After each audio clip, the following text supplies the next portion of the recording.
¿Qué dice la Biblia acerca de los derechos de las personas? ¿Existirá este concepto realmente en la Biblia, que muchas veces o muy pocas ocasiones es predicado, o en raras ocasiones es enseñado?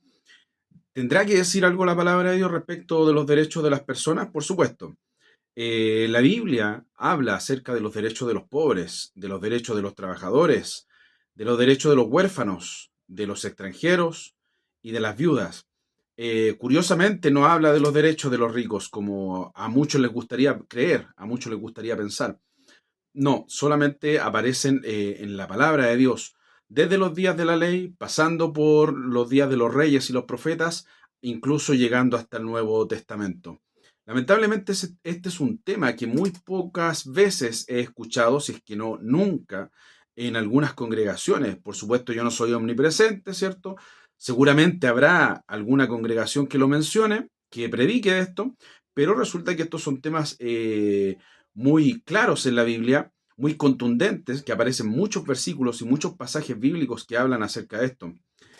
Con respecto a la palabra derecho, entonces, voy a partir leyendo el libro de Isaías, del profeta Isaías, en el capítulo 10, los versículos 1 y 2, dice lo siguiente: Hay de los que dictan leyes injustas y prescriben tiranía, para apartar del juicio a los pobres y quitar el derecho a los afligidos de mi pueblo, para despojar a las viudas y robar a los huérfanos. Entonces, como vemos aquí, el profeta Isaías declara un ay, ¿cierto? Por lo menos en la versión Reina Valera 1960, es una queja que no viene del profeta. El profeta simplemente era un instrumento del mensaje de Dios al pueblo de Israel, en este caso, o a su pueblo. Por lo tanto, esta queja técnicamente venía desde el cielo. Si venía desde el cielo es por lo que se venía. Los libros de los profetas, ¿cierto?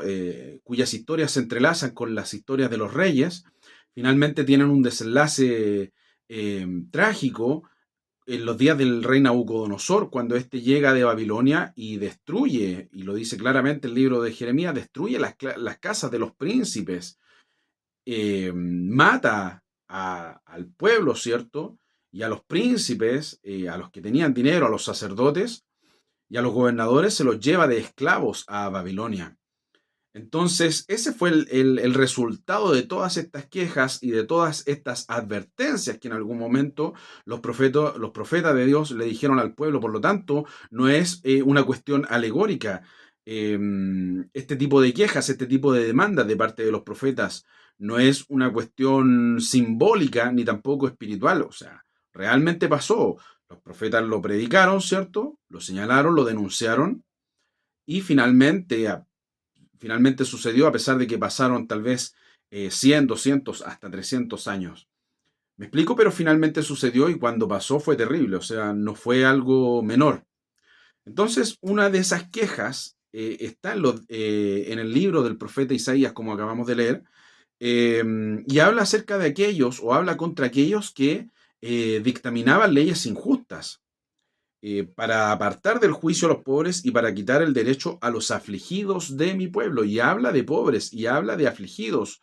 Estos dos conceptos, estas dos palabras, pobre y afligido, son generalmente la palabra evión, y generalmente estas palabras tienen que ver mucho con eh, estar deprimido, pero estar deprimido debido a las circunstancias. ¿Me explico?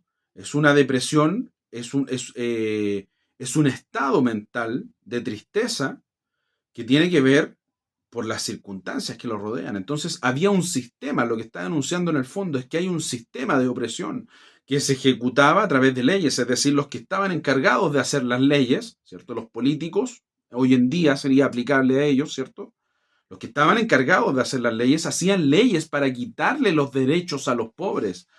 Ahora, si le quita derechos a los pobres, si hacían leyes para quitarle el derecho a los pobres, es porque los pobres tenían respectivamente algunos derechos. Y esa es la cuestión. Todos estos derechos fueron establecidos en la ley mosaica y son predicados. Yo, como les digo, nunca, en lo personal, nunca he entrado a una congregación evangélica protestante, ¿cierto?, en donde estén predicando acerca de estos derechos.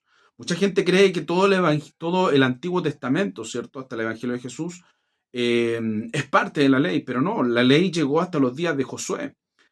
Murió Josué e inmediatamente el pueblo de Dios invalida la ley por lo que hizo y porque la misma ley profetizaba aquella invalidación.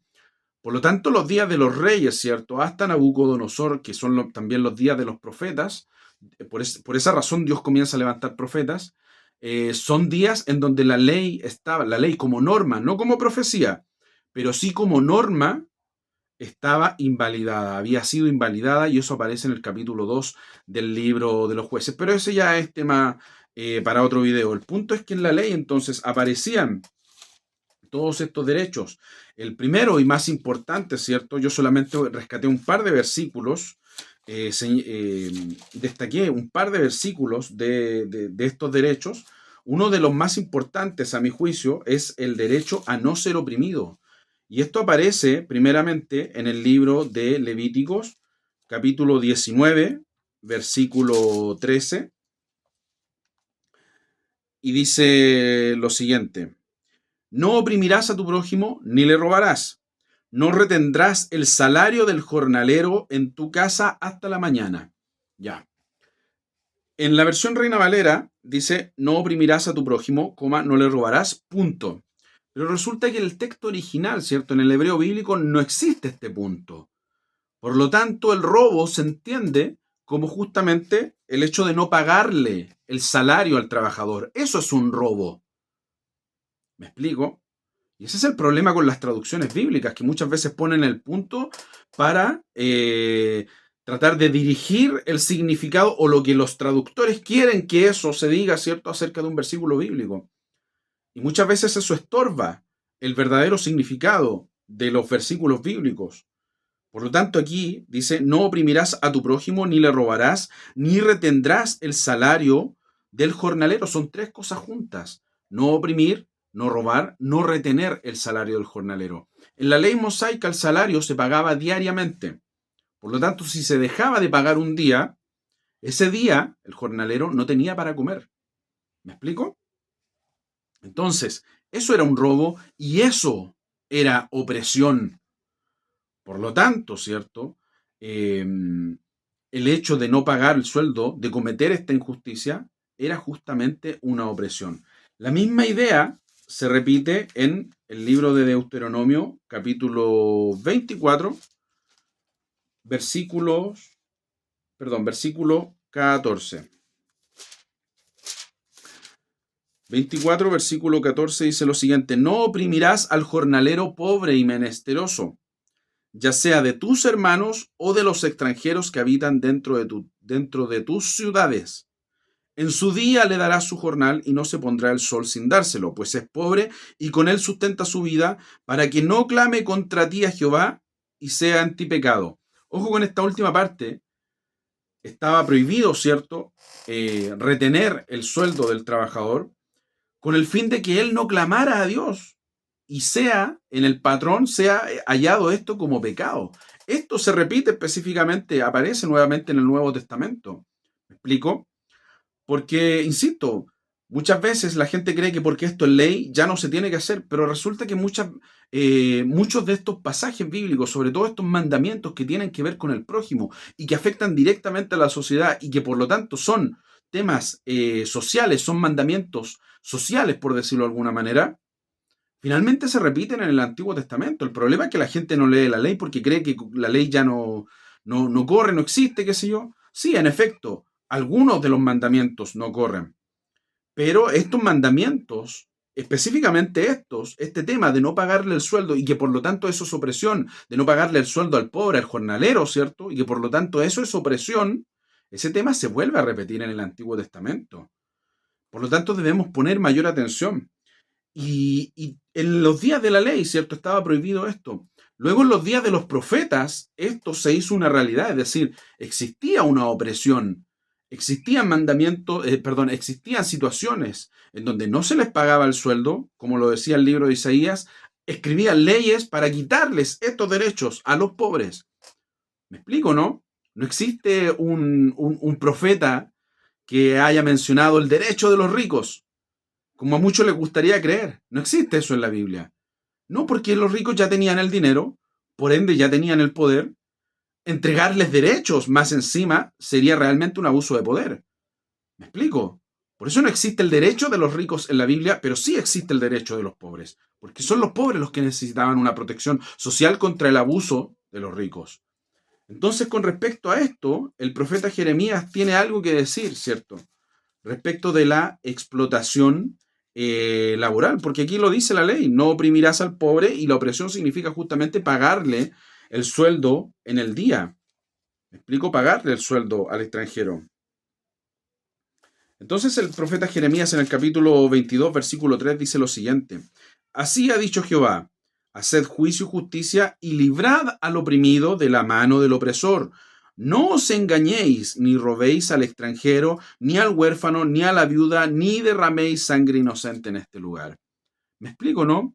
Me gusta este pasaje bíblico porque mucha gente cree, cuando hablo de este tipo de temas, eh, que el concepto de sangre inocente solamente tiene que ver con el asesinato de bebés. Me explico que hoy día está muy en boga el concepto del aborto y el tema del aborto que se predica. Este tema sí se predica, por supuesto, en las iglesias.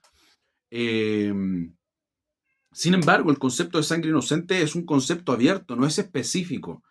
Y muchas veces ocurrió, por ejemplo, en el caso de Nabot, contemporáneo del profeta Elías, que este tipo tenía una viña y lo acusaron de algo que no hizo con el fin de quitarle la viña y lo mataron en el acto. Para poder quitarle la viña, ¿cierto? Lo tuvieron que matar. Y para matarlo le hicieron una acusación falsa. Entonces, ese concepto se aplica ahí, el concepto de derramamiento de sangre inocente. No porque Nabot, ¿cierto?, no haya pecado nunca en su vida, sino porque era inocente del cargo que se le estaba imputando. ¿Me explico? Que era una calumnia. Fue acusado de, de maldecir o ¿cómo se llama?, de blasfemar contra el nombre de Jehová. Lo sacaron a la calle y lo mataron e inmediatamente le quitaron la viña. ¿Me explico, no? Entonces, era inocente del cargo. A eso se refiere con derramamiento de sangre inocente. Por eso la Biblia, cuando habla de derramamiento de sangre inocente, es un concepto muy, muy abierto. Y que claro, a los evangélicos de estos días solamente les gusta escuchar una parte de eso. Pero el asesinato contra los trabajadores también existe. No solamente en el Nuevo Testamento, no solamente en el Antiguo Testamento, perdón, sino también en el Nuevo Testamento. ¿Me explico? Y el mismo profeta Jeremías en el capítulo 7 ya había denunciado algo muy similar respecto a la explotación laboral. Nótese lo que estamos hablando, explotación laboral. Dice el capítulo 7 del libro de Jeremías, el versículo 5 y el versículo 6, lo siguiente: Pero si mejorareis cumplidamente vuestros caminos y vuestras obras, si con verdad hiciereis justicia entre el hombre y su prójimo, y no oprimiereis al extranjero, al huérfano, a la viuda, ni en este lugar derraméis sangre inocente, ni anduviereis en pos de dioses ajenos para mal vuestro. Todos estos conceptos de idolatría, de derramamiento de sangre inocente, de persecución contra los pobres y los trabajadores, y de opresión contra los pobres, que es decir, las viudas y los huérfanos, todos estos conceptos iban juntos, sucedían a la par, por decirlo de alguna manera, en el Antiguo Testamento. Donde había idolatría, porque finalmente el profeta Isaías habla, ¿cierto?, de idolatría, donde había idolatría también había injusticia social. Por eso son todos estos mandamientos, todas estas advertencias, muchas veces las vemos todas reunidas en un solo versículo. Me explico, en un puro tema, en un puro pasaje bíblico. Entonces, así por ejemplo, se va desarrollando la historia, ¿cierto?, del antiguo Israel, y se van cometiendo justamente los hechos que Dios había prohibido en la ley. En los días de los profetas, entonces, constantemente se está quebrantando la ley, hasta que llegan a Nabucodonosor, luego se van a Babilonia, ¿cierto?, luego regresan y restablecen la ley mosaica en los días de Nehemías y Esdras. Sin embargo, en el Antiguo Testamento nuevamente vuelve a ocurrir esto. Y la pregunta, ¿cierto?, para quienes saben un poco más de teología, la pregunta es: ¿por qué se vuelve a denunciar esto si se supone que ya con Jesucristo llega el nuevo pacto? ¿Me explico? Y es que el nuevo pacto no anula todas las leyes. ¿Por qué no? No estoy haciendo proselitismo judaizante, por supuesto que no. No estoy justificando a los adventistas, por supuesto que no. Simplemente te estoy diciendo que algunos temas sí pasaron al Nuevo Testamento. Porque Jesús lo dijo. Hoy Israel, el Señor tu Dios, uno solo es, y solo a Él servirás y solo a Él amarás. Y el segundo mandamiento, dijo Jesús, es igual al primero. Amarás a tu prójimo como a ti mismo. ¿Me explico? Entonces, en ese segundo mandamiento caben todos estos temas que afectan a lo social, que afectan a la sociedad. ¿Por qué? Porque el prójimo vive en la sociedad, al igual que nosotros.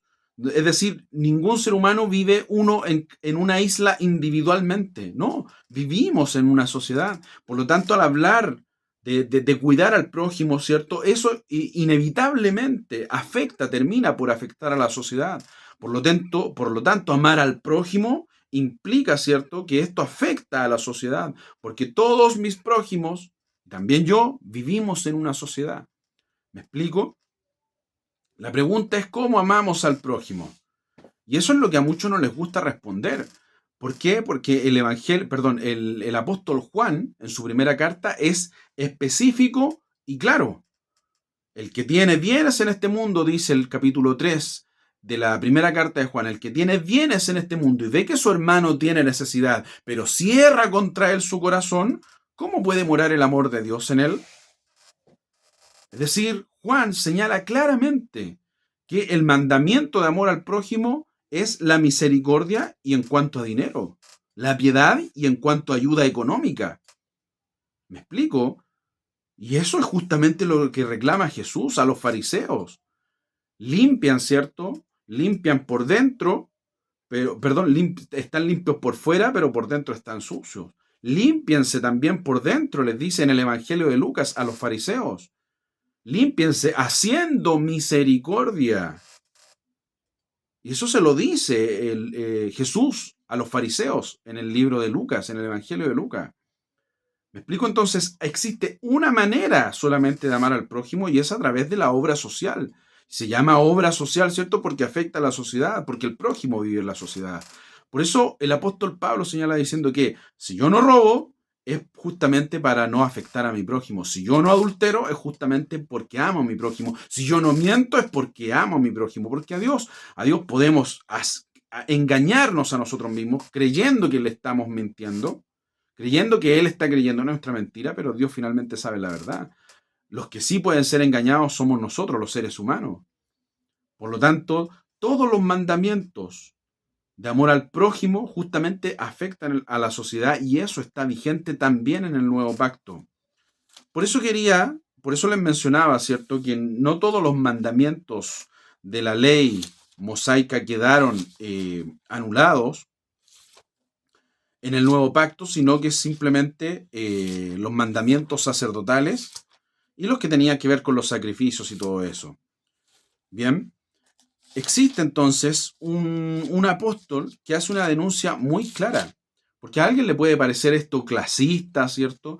A alguien le puede parecer raro o un mensaje resentido, ¿cierto? De resentimiento social, que cómo es posible que la Biblia no hable de los derechos de los ricos. Por supuesto que no.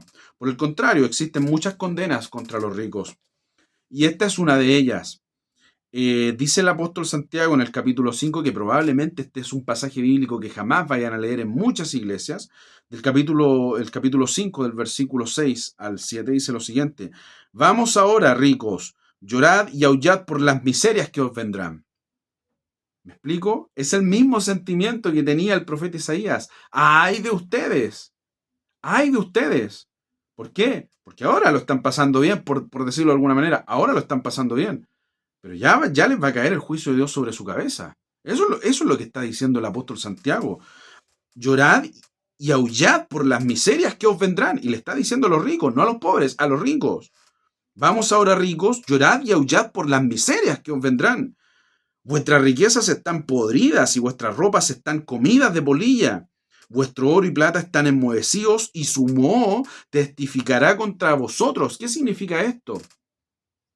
Que se dedicaron a guardar tanto dinero que el dinero se les llegó a oxidar. Se les cubrió, ¿cierto?, de polvo, de tierra el dinero. Bueno, ese polvo, esa capa de tierra, esa capa de óxido va a testificar contra ellos, porque debieron haber ayudado al prójimo. ¿Me explico? El que tiene bienes en este mundo, dijo el apóstol Juan. El que tiene bienes en este mundo, dijo el apóstol Juan en su primera carta, capítulo 3, y ve que su hermano tiene necesidad, pero cierra contra él su corazón, es decir, para no tener misericordia de él, ¿cierto? Específicamente una misericordia monetaria. ¿Cómo puede morar el amor de Dios en él? Y esa es la misma condena que hace el apóstol Santiago. Es decir, tuvieron, en lugar de ayudar al prójimo, tuvieron tanto tiempo el dinero guardado, que este dinero, el polvo, la capa de polvo que está allí, va a testificar contra ustedes. Dice el versículo 4, he aquí clama el jornal de los obreros que han cosechado vuestras tierras, el cual por engaño no les ha sido pagado a vosotros. Y se vuelve a repetir, lo mismo que decía la ley, ¿cierto? Hay de aquellos que oprimen a los pobres porque no les pagan, ¿cierto? Porque retienen el sueldo, porque no les pagan. Y lo mismo dice el profeta Jeremías, no opriman a los pobres, ¿cierto? Y lo mismo vuelve a decir acá el apóstol Santiago. Por lo tanto, hay un patrón que se está cumpliendo. Hay un patrón que aparece en toda la Biblia, a lo largo de la Escritura hay un patrón. Y insisto, estos son solamente algunos versículos bíblicos que hablan de esto. Para quienes tienen estudios bíblicos, para quienes tienen Biblia de estudio, ¿cierto? Les invito a buscar cuántas veces aparece la palabra opresión en la Biblia y a qué se refiere. Y la palabra opresión se repite muchas veces en la Escritura y siempre es una opresión contra los pobres. Me explico, esto es mucho más extremo que lo que decía Karl Marx, por ejemplo. Porque Karl Marx decía que había una lucha de clases entre el rico y el pobre. Y eso es parte de lo que se enseña como materialismo histórico. Pero la Biblia, ¿cierto? No contradice eso, sino que por el contrario, lo plantea desde un punto de vista aún más extremo. Es decir, la Biblia en ningún momento dice hay una lucha. ¿Por qué? Porque para que exista una lucha, tienen que haber por lo menos dos bandos en igualdad de condiciones. Pero los pobres no tenían cómo defenderse según la palabra de Dios. Por lo tanto, técnicamente no era una lucha. Simplemente no era opresión, era masacre contra los pobres, siempre. Es decir, esto es mucho más extremo que lo que señala Karl Marx con respecto a su materialismo histórico. ¿Me explico, no? Siempre hubo esta opresión contra los pobres. Por si alguien cree que estoy exagerando, voy a seguir leyendo desde el versículo 4 hasta el versículo 6 dice, he aquí clama el jornal de los obreros que han cosechado vuestras tierras, el cual por engaño no les ha sido pagado por vosotros, y los clamores de los que habían cegado, ¿cierto? Cosechado vuestras tierras, han entrado en los oídos del Señor de los ejércitos. Lo mismo que decía toda la Biblia, en la ley, en los profetas, en el Nuevo Testamento. Habéis vivido deleites sobre la tierra y habéis sido disolutos. Habéis engordado vuestros corazones como en el día de la matanza. Es decir, oye, pasaban en fiestas y pasaban en asados. Mientras el rico no tenía que comer porque ustedes no le pagaban el sueldo. Habéis condenado y dado muerte al justo y él no os hace resistencia. Imagínate, la Biblia hablando de resistencia.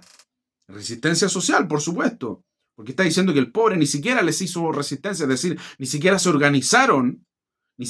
organizaron para poder hacer una resistencia, una protesta, ¿cierto? Un levantamiento contra los ricos, contra esta opresión que estaban haciendo, contra este robo que estaban haciendo, pero aún así, ellos ni siquiera se organizaron y aún así los mataban. Por eso dice, habéis condenado y dado muerte al justo. Por si ustedes creen que el pobre no es el justo, les invito a leer el Salmo capítulo 10, porque el Salmo capítulo 10 indistintamente habla del pobre, del justo. A veces habla del justo, otras veces del pobre. ¿Me explico? Insisto, no es que el pobre sea inocente en su totalidad, pero sí también es objeto de abuso. Y muchas veces, por el hecho de ser pobre y no tener cómo defenderse, entonces pasa a ser un hombre justo. ¿Me explico? Entonces, cuando la gente dice o cree que en la Biblia no aparecen los derechos de las personas, por supuesto, en la palabra de Dios aparecen muchos derechos. Nosotros hoy día solamente vimos el derecho a no ser oprimido, que venía desde la ley, se refleja en los libros del Antiguo Testamento y finalmente termina apareciendo nuevamente en la carta del apóstol Santiago. quien condena a los ricos, al igual que Jesús. En el Evangelio de Lucas, capítulo 6, versículo 24, Jesús dice exactamente lo mismo. Hay de ustedes ricos porque ahora lo están pasando bien, pero ya les va a llegar el castigo. Jesús no especifica por qué en el Evangelio de Lucas, pero Santiago sí especifica por qué. ¿Me explico? Porque no les pagaban el sueldo a los trabajadores. Y lo más sorprendente de todo es que estos mensajes fueron desarrollados 2500 años antes de que existieran los movimientos sociales, sindicalistas y de izquierda, ¿cierto? En el siglo XIX, más o menos. Si nos adherimos a la tradición, ¿cierto? Estamos hablando de que, oye, hace por lo menos 4000 años se hablaba esto. Y esto es muy sorprendente porque te das cuenta desde esa perspectiva que la palabra de Dios, en este caso la ley mosaica, que se le había dado a Moisés, si nos adherimos a la tradición bíblica, eh, era una ley bastante progresista para la época. Porque las leyes de los imperios que rodeaban la tierra de Canaán en aquel tiempo, ¿cierto? Como el imperio egipcio, por ejemplo, como los imperios de Mesopotamia, Siria, Acadia, no consideraban este tipo de derechos para los pobres, ni para los trabajadores. Existe el Código Hammurabi, por ejemplo, que sí, se acerca bastante, pero en la forma, pero en el fondo no era lo mismo. La ley mosaica era mucho más atenta con los trabajadores.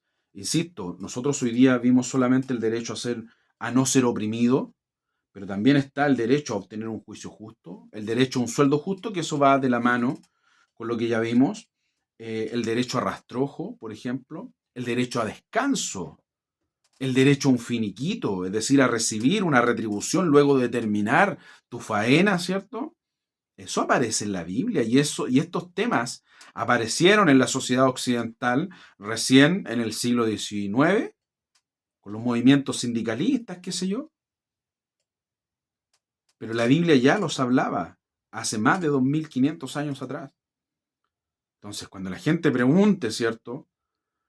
¿Aparecen los derechos de los pobres en la palabra de Dios? Por supuesto que aparecen. Enséñales este video.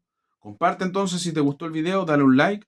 Y bueno, mi nombre es Ismael Vidal y esto ha sido entonces El Canuto Compañero. Bendiciones.